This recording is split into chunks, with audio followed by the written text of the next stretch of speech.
हा बघ मानसी, ही आहे बघ रूम. बरं काकी, भाडं काय आहे या रूमचं? तुम्ही राहायला किती जण आहेत? आम्ही दोघी जणी आहेत, माझी भाऊ आणि मी. या रूमला भाडं 4000 रुपये आहे. काकी, 4000 असते का? लय होईल ना भाडं. नाही नाही, तेवढंच पडतंय बाय भाडं. मधल्या मध्ये पाणी आहे, सगळी सोय आहे. ती तर जाऊ दे, तुम्ही राहायला दोघी जणी आहेत. बरं असू द्या.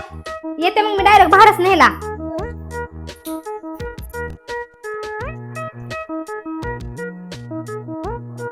मानसी, काय हो काकी? महिना झालं दे की आता भाडं.